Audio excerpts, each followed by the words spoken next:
Coach Brian Burg, thanks for doing this. Yeah, I'm glad to be here, man. It's been a long time, but it's great seeing you. Yeah, man.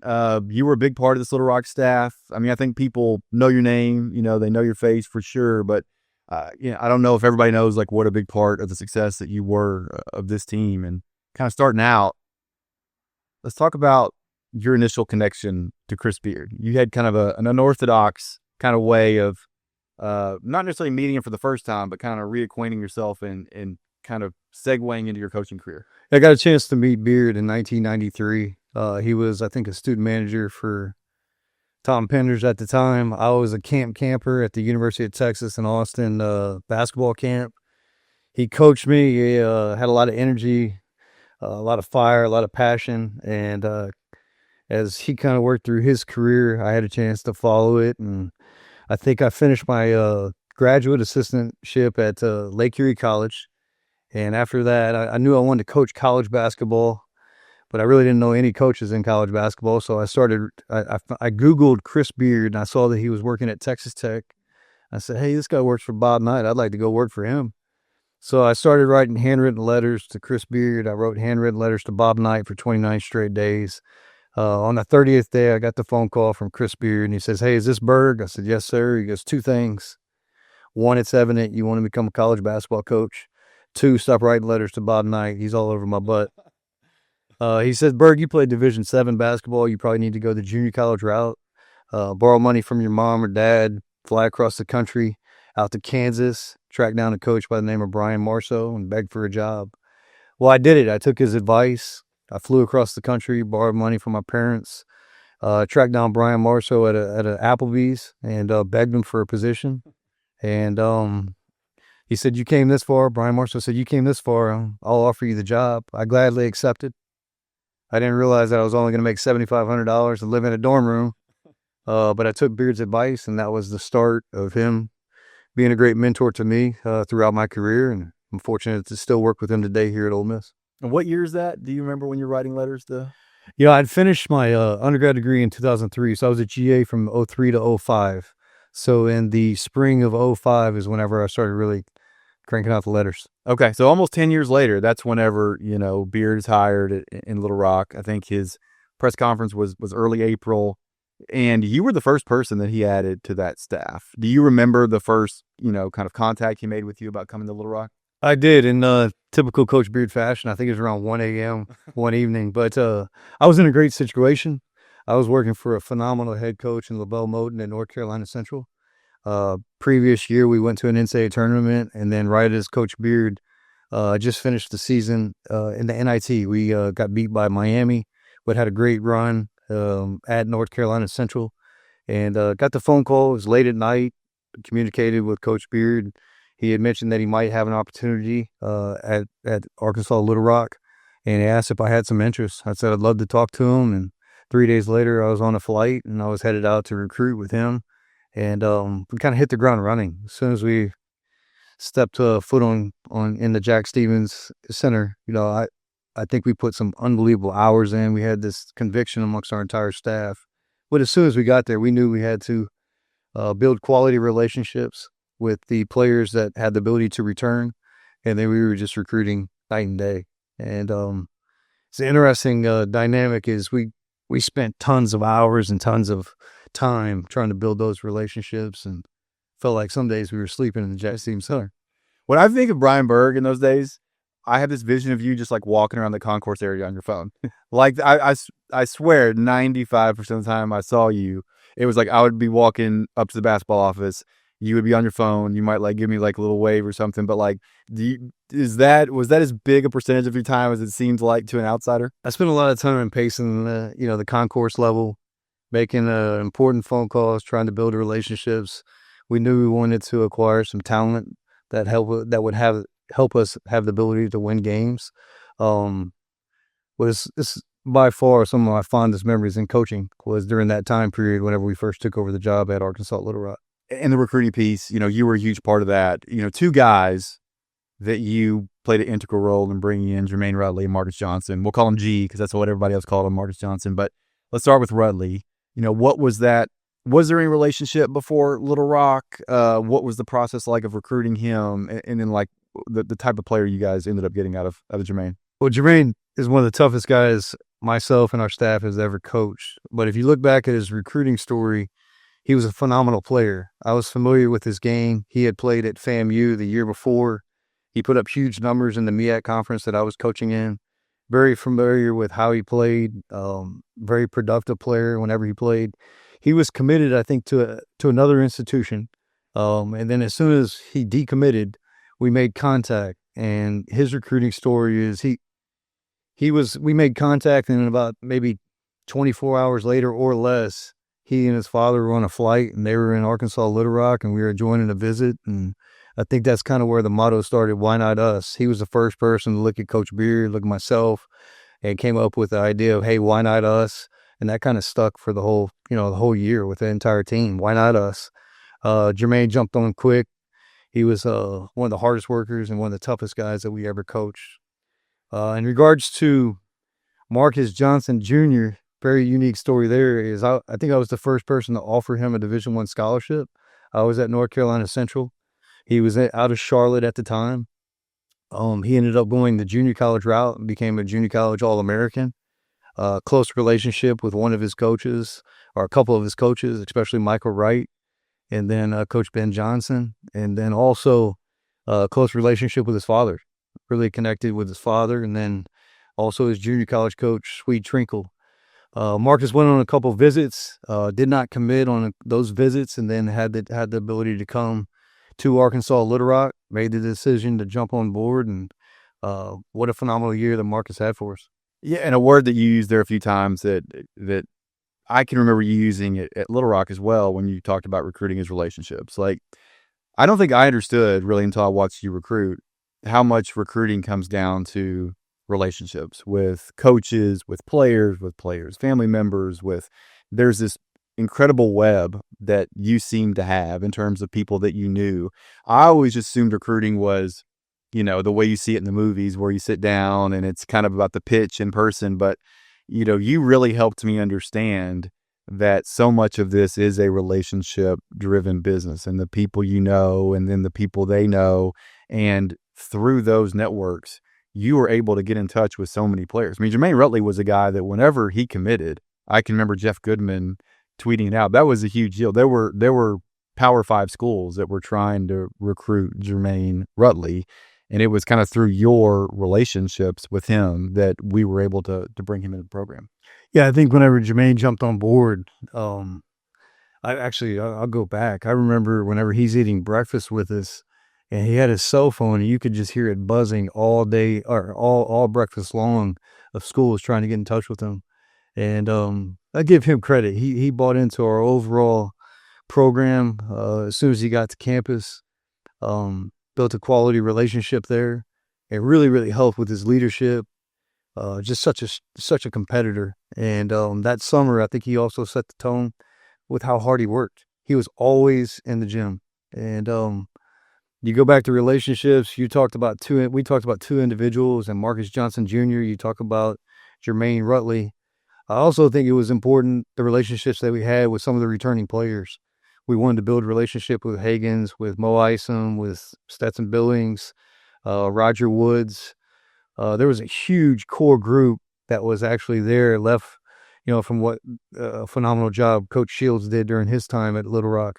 But that core group, we wanted to build relationships in a short amount of time. And I think the only way you do that is you try to be as genuine as you possibly can. And then you're a truth teller. And I think from the message that Coach Beard gave us to the staff as well as to the players is we're going to work extremely hard. We're going to build quality relationships. Like we don't play golf. We don't go fishing. Coach Beard constantly mentioned that we're going to pour into our players. And I think that was the great foundation that we had early on, was trying to spend as much time as we can with those players. You guys had a retreat in the fall. And I can remember Coach Beard, yourself, the full staff kind of talking about the importance of kind of building trust with this group quickly and how you were kind of striving to get this group to come together quickly. What role did that team retreat have in kind of bringing this unit together? Yeah, I think the retreat, which I was blown away because I had never been part of a retreat.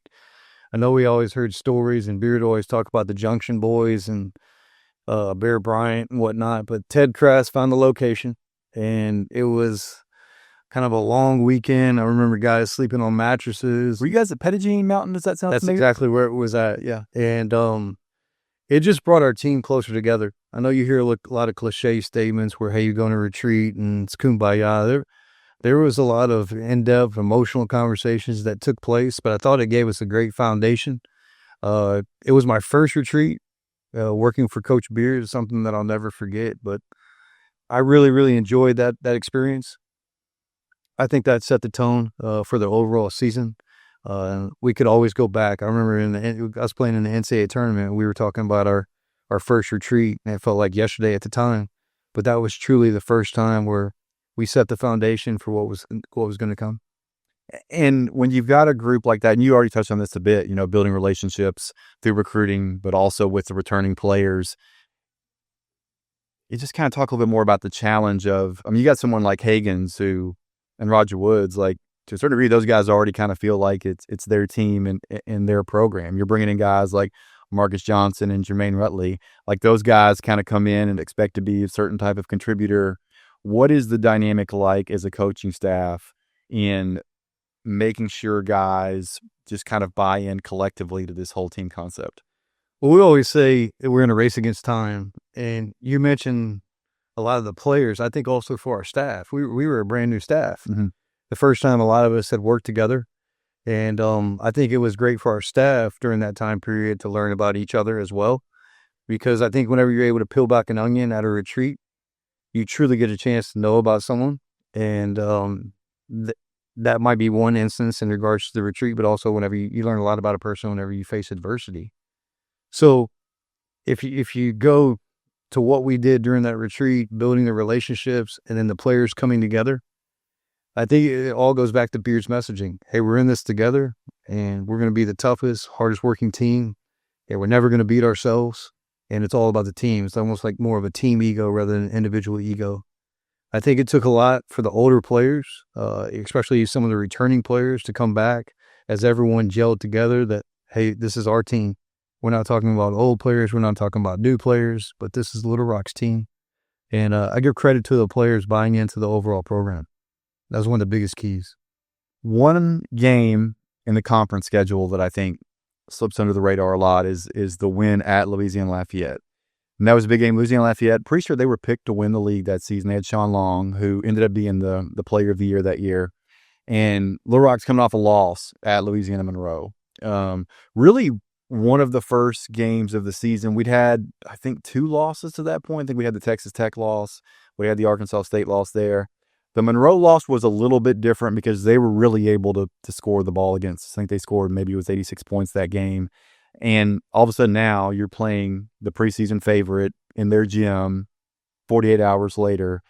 And suddenly that's a massive, massive game. What was that mentality like for the staff? Well, I think you go into that game, we knew what it was. We knew we had to play extremely well. Coach Marlin had a great team. He does a great job. We knew how talented they were. The one thing that sticks out about that game is definitely Daniel Green. Daniel Green had fought some injuries earlier in the year, and he had just came back, and he had a great week of preparation. But I'll never forget, he made about a 17-footer, I think on the right wing, where he made a huge shot, shot extremely confident. But that was the one game that sticks out that Daniel basically put the team on his back and made some really key plays at key times.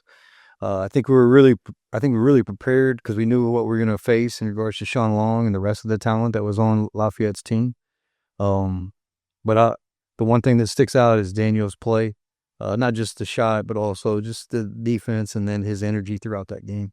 Yeah, and Daniel was a guy that easy for him to kind of slip under the radar with that team, didn't score a ton of points, came off the bench, but was a really important piece to the depth of that team. You know, gave us some additional size inside. As you mentioned, was an almost textbook player to defend Sean Long in those matchups with Louisiana-Lafayette, and kind of going back to, and then also would play a decent role in the Purdue game as well whenever we play as another team of size. But speaking of Louisiana-Lafayette, or actually before we go to Louisiana-Lafayette, let's talk about those last 3. home games of the season. I still will have people come up to me in Little Rock and say and talk about those games and just how much energy there was in the arena, how much fun it was, how Little Rock basketball was just on the map like it had never been before. What was that like as a coach?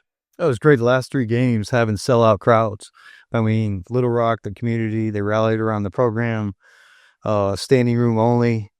If I remember, I think on the second game is where we clinched the league title against Texas State. And that was a phenomenal game against Coach Casper and him running the 1-2-2 zone that gave us problems late in the game. But what a remarkable time. I think it was great in regards to just the overall atmosphere, and that community rallying around the program allowed us to be able to have a successful homestand. I think if I can remember correctly, it was maybe 14-0 that we ended up going at home.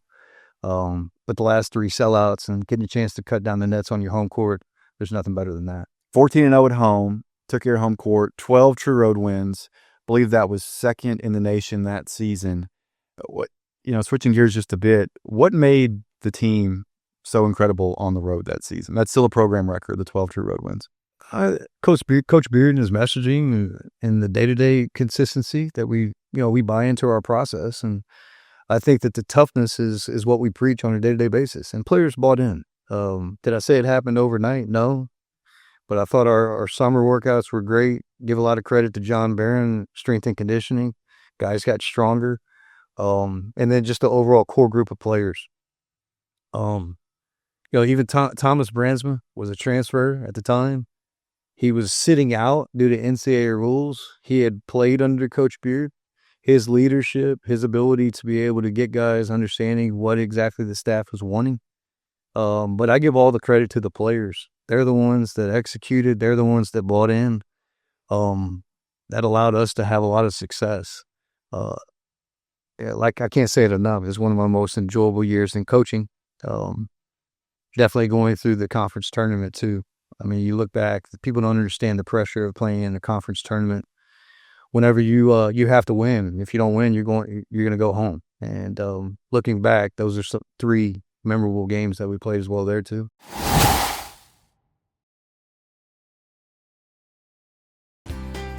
At Staley Electric, we don't mind getting our hands dirty. That's just who we are. What started in R.E. Staley's garage in 1951 has grown to a 24-hour, 7-day-a-week residential, commercial, and industrial electrical company. From changing out a ceiling fan in your home to building a school in your community, Staley Electric will deliver the electrical solutions you expect and deserve. Visit our website at StaleyElectric.com. And we were talking before that we started airing here, but Roger Wood said something, leading into that Sun Belt tournament that really kind of got the team going. You say he's not going to the NIT. He told the whole team, no interest. Yeah, he told the staff. He says, "I'm only playing the NCAA tournament. That means that we're going to have to win the conference tournament." But he was pretty adamant about it, and I think the play that Roger had down the stretch, he really turned his play to another level. I think Mo Ison, the second part of the season, really shot the ball at a high rate. 49%, I believe, in Sun Belt play from 3. He really played well, especially shooting the basketball. But just in general, all those guys buying in, and I thought we were playing our best basketball going into the conference tournament. Yeah, outside of, I think we slipped up. We did not play well at App State. That's one that I cannot. You want to talk about that one a bit? What happened there? Here's my theory on that one. It was after the 3 straight home games. It was super high. I could be wrong about this, but I want to say the Arkansas State game, it was 2 days later. I want to say we played Arkansas State on a Monday or Tuesday. We played at App State on a Wednesday or a Thursday. It was a tough travel. I think we had to fly to Charlotte, bus up the hill to Boone. We're playing at elevation. And I think part of it was, I don't want to say we came in. I don't want to speak for, I won't give my opinion. I'll let you say what you think maybe happened that game. Hey, Patrick, you give it a whole bunch of excuses. We did not play well. We did not get the job done, and it was a rude awakening. I mean, luckily we had the ability to get back to the basics of who we were. Had some really good practices, real competitive practices after that game, leading into the conference tournament, and I think that allowed everyone to understand what was at stake. And then we went into the conference conference tournament a little bit, on edge. Are you a believer at all that a late loss like that is a good thing in terms of wake-up call? I want to win every game on our schedule. I think our staff wants to win every game on the schedule. I think, if you fall short and you run out of time like we did at App State, you learn from your mistakes and you get back to your basics, your fundamentals, and then get refocused. Luckily, we were able to do that before we went to the conference tournament. Going into the conference tournament, what do you remember? Let's start with Louisiana-Lafayette game. What do you remember the most from that game? Well, just how talented they were. And we were going to have to play extremely well. Sean Long, definitely, player of the year in the league. We had to play well. I thought we defended. I thought we came out, executed a good game plan. Jalen Jackson, I think, gave us a lift throughout the conference tournament and definitely against Purdue. He played extremely well. He's one of the more dynamic scorers in the country per minute played. But we knew we had our hands full, and I thought anytime you play against Coach Marlin's team, you're going to have to rebound well. I thought we were able to do that in that game. And then ULM, not the best first half against ULM. Down 5 at halftime, a little sloppy in the first half. They're shooting the ball really well. And they were a team, give them credit, all season in the 2 matchups prior. Both of those games were really good games, and we split one in Little Rock, lost in Monroe. They really controlled the first half. And then after halftime, maybe at halftime, things kind of flipped. We did not play well the first half. Almost guys had not a nervous look, but just weren't themselves. I think at halftime we made some adjustments. Coach got a little bit animated, broke his hand at halftime, and the guys came out. We made a couple of adjustments in regards to how we were going to guard their guards, and that allowed us to separate. But give credit to ULM. I mean, Coach Richard did a great job with that team. They were very, very talented and very well coached. But the adjustments I think that we were able to make allowed us to have a little bit more success at the end. Yeah, and you got to give Roger Woods center credit in that second half of that game. I think he had 15 points after halftime. You go back and you watch clips, not just from that game, but, the Arkansas State game, Texas State, UTA. Late in the season, you guys were able to put so much shooting on the court. I want to say we finished that Sun Belt Conference season with the top 3 3-point shooters in league play, Mo Isom, G, and Josh Hagans. And the driving lanes for Roger Woods late in the season, he just was able to get downhill, and you go back and you watch some clips in that Monroe game. He's taken full advantage of that space, and he was just truly a tough matchup for anybody in the Sun Belt. He was big enough that if you put a smaller player on him, he's going to punish him inside. You put a big on him, he was skilled enough and quick enough to go past him, and his full kind of range of skill was on display in the second half of that game. No question. The first part you mentioned is the way we shot the ball. I think that's a testament to the players buying into the 300 club and getting your work in, just buying into the overall process. 300 club, give people a little info on what that is. You had to make 300 game shots every single day. So give credit to the players. I give credit to staff members. John Turley did a great job. Who's now the head coach of Midwestern State. Ted Crass, assistant now at Abilene Christian. Max LaFave is an assistant coach with Minnesota Timberwolves. Wes Flanagan, Mark Adams. We were on the court, and I'm not talking about during the 3 to 5 practice time. I'm talking about outside of normal practice time, and the players came in and they bought into it. And I think we were shooting the ball at a high clip, especially late in the year. Guys were in great rhythm. A lot of that is based on the process that we preach. But you look at Roger Woods' game, first off is his wingspan. Yeah, he has to have about a 7'2" wingspan. He's a 6'5" guy that plays like he's 6'8" with that wingspan. No question. He's got quick hands, has the ability, very, very good passer. I saw Roger play a lot in junior college, knew how talented that he was. And it was evident late in the year, Roger Woods was definitely playing his best basketball, and probably the most confident that he played throughout that year was late in the season. Something I've heard Coach Beard say, paraphrasing Coach Knight, something effective. Everybody wants to win. Not everybody wants to prepare to win. You guys beat ULM. You get Purdue in the NCAA tournament. How do you go about preparing to win that game? I give a lot of credit to Coach Beard and his messaging. Got everyone together in a room, talked about how important the game was. Every single person, all the way down to our managers, had a role in regards to what their preparation was going to be, that how it's going to impact the team. And then also you go back to the players. Preparing for Purdue, which is not like a normal Sun Belt team, we knew we were going to have a layered game plan. If Purdue executes and they hurt us in one area, we could go to maybe plan B, or plan C, or plan D, or plan E. And we were able to come up with a game plan. There was a lot of film work. I remember vividly Coach Beard, Coach Adams, Coach Flanagan, myself, all circling up. And Coach Beard had mentioned about his time at Texas Tech, and they were playing Texas with LaMarcus Aldridge. And one of the tactics that they used against LaMarcus Aldridge, we were able to put that into our game plan in preparation for Purdue. And we got there, I think, 2 days early, which didn't say aloud, and we were in Denver. So we had to be able to prepare for the altitude. We had a whole week of preparation everyone was on point. There was a lot of excitement and enjoyment, but there was like this unreal amount of discipline and focus going into the game. As Coach said, we want to smell the roses, and then whenever we go to the NCAA tournament, we want to make sure that we're not going just to participate. We want to go as we're going to win games. And the players bought into that. So we had an extensive game plan. We were able to dial into it all week long.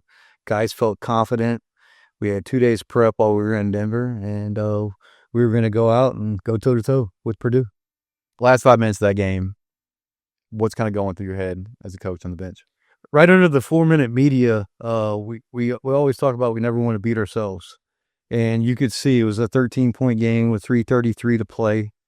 And at that particular point, I think Coach Beard met the guys coming off the court midway out into the court, and we circled everyone up. And we always talk about playing it to the bone. That means you're going to play it all the way to the 0-0-0 on the scoreboard. And guys fought. I think during that time period, we started pressing. And Jalen Jackson got a couple steals. He did, yeah, got some quick with some really good baskets off the steals. Lisso shoots 3 in the corner, and hits the front of the rim, and it bounces in. And his toe is, man, you go back and watch that replay, it is millimeters from the line. And then Higgins, his ability to go and take over portions of the game. It was extremely enjoyable. And the one thing that sticks out, I can still remember the play I talk a lot about with the staff, was I think Higgins was coming off the 2 ball screens extremely high, opened up the court. Higgins is going to drive it left, and then he kicks it across. I think this is in double overtime where Jimmy Osei comes up. And we had seen the shot maybe 10,000 times in practice, and then outside of practice that Kimmy would take. And as soon as it left his hands, I remember sitting right next to Coach Flanagan. I think Max was two seats over, and we knew that the ball was going to go in. And surreal feeling. But during that time period, I was extremely excited personally, but I was so excited for the players and for them to be able to experience everything that we talked about, going all the way back to the retreat, what we talked about over the summer, coming to fruition, and having the success we did against Purdue. I'm going to ask you a few quick ones here, and let's get out of here. Your biggest coaching influences? Chris Beard. Definitely Coach Beard. I've been very fortunate. I had a great high school coach, Jody Sorey, who is no longer with us, and then also Coach Jim Drought. Huge hero in my eyes. He taught me a lot the year that I played for him. Played for Coach Ronnie Hearn. You said quick. I don't know how quick this is. No, man, how the perfect. influences in my life. And then all the coaches that I've worked for throughout my coaching days early in my career. Brian Marceau mentioned at Garden City. Mark Berger at Western Texas College. Then Kermit Davis, 2 years under Coach Kermit Davis at Middle Tennessee State. I don't think I realized you were at Middle at one point. 2 years there. Coach Davis taught me the nuts and bolts of how to run a Division I program. That dude had a program in the Sun Belt. His teams in 20... I was in Middle Tennessee whenever we played Western Kentucky, and Ty Rogers hit the game, hit the game winner in the NCAA tournament during that time period. My first few years at Little Rock, yeah, they were a squad. He had absolute Bulldog teams every single year. There was one year, I want to say they led the nation in wins. Ended up getting that large bid in the tournament that year. Yeah, I think they ended up beating Michigan State that year. Is that right? Yeah, I think Marcos Knight, and they had a really, really good team, I think, if I can remember correctly. Reggie Upshaw. Yeah. You've worked with great coaches. Yeah. So I worked for Kermit Davis, phenomenal coach. Then I had the opportunity to be an assistant coach under Robbie Lang at Campbell. Did that for 4 years. And then I got a chance to work for not only a great coach, but one of my close friends, LaBelle Moden at North Carolina Central. So extremely thankful for my journey, and also thankful for the opportunity to work for great coaches. Are there any specific ways when you think back that you remember or recall the 2015-16 season helping you grow as a coach? I think in so many ways. I think we went through some adversity. Whenever we say we didn't play extremely well or maybe had a bad practice, but I think I give a lot of credit to the players. When things got tough, they really stuck together. I think that's a trait that you don't see all too often anymore. And then also just the camaraderie of the team. Guys, a lot of times we talked a lot about the basketball games or whatnot. I remember the trips to Idaho with Ray Tucker on the bus. I remember we flew into Spokane, had the bus over to Idaho. I remember we went to DePaul, and we stayed 8 miles from the arena. But in Chicago, 8 miles might take an hour to get to the arena. It took more than an hour, yeah. And then we couldn't fly back. We had to go back the next morning. Back. And just like different stories, very similar to that stick out. It was a close group. Guys I still keep in touch with today, especially off of that team. But fortunate to be part of it. Toughest Sun Belt team you faced that year? I think Monroe. I'd say there's more than just one. Monroe, whenever we played the 3 times, then you also lost at Arkansas State. Coach John Brady did a great job with his team. Definitely Louisiana-Lafayette with Sean Long. And then I think Georgia State as well. And I think Coach Hunter did a great job with his matchup. Very unique type of zone. The league was really talented then. And I think some of the teams that were very, very challenging that year. What's the biggest win in your mind aside from the Purdue win from that season? I can answer it multiple ways because there's some really good wins that year. I think for us to be able to control the tempo of the game at San Diego State, playing on the road, they call their student section the show. They had an hopping that night. Yeah, unbelievable record at home. But for us to go and pull out a win, 48-44, I thought that was a confidence booster for the overall program to be able to win on the road at San Diego State, to play against East Carolina, not play well in the first half, make some adjustments, and then play well to pull out a win in the second half in Vegas. Definitely DePaul, because we didn't shoot the ball extremely well that game, but I think that's where our defense turned the corner for the year, because we were extremely, extremely tough in that game. I thought we played extremely well against DePaul on the road. That's just a few of them that stick out where I could kind of continue to go on. We got 30 to pick from. You got a lot of options. Last question, I'll let you get out of here. What made this team so special? The team coming together and buying in and believing in. It was all about the team. It was all about why not us? I mean, that was something that I think was printed on a lot of different shirts. And you see a lot of teams across the country that might have some type of motto or something that they say, but they don't truly believe. But hey, why not us? We were at Little Rock. We felt like we had a great staff. We felt like we had a great, definitely a great team that we assembled. And the only thing that we can control would be us showing up every day with the right attitude and putting in the time, putting in the effort. And what a great journey it was. It's one that is etched in my brain that I'll never forget. Coach Burg, really appreciate it. I know you're busy right now, very generous with your time today. And I know the fan base appreciates it. This is a team that everybody remembers fondly. And everyone knows you were a big part of that team's success. Well, thanks for your kind words, Patrick. And we all miss the Rock, man. I wish we'd come back and get a chance to visit, but such fond memories of such a great place, and miss a lot of true friends that we have in Little Rock. So thanks so much for your time today. Thanks, Coach.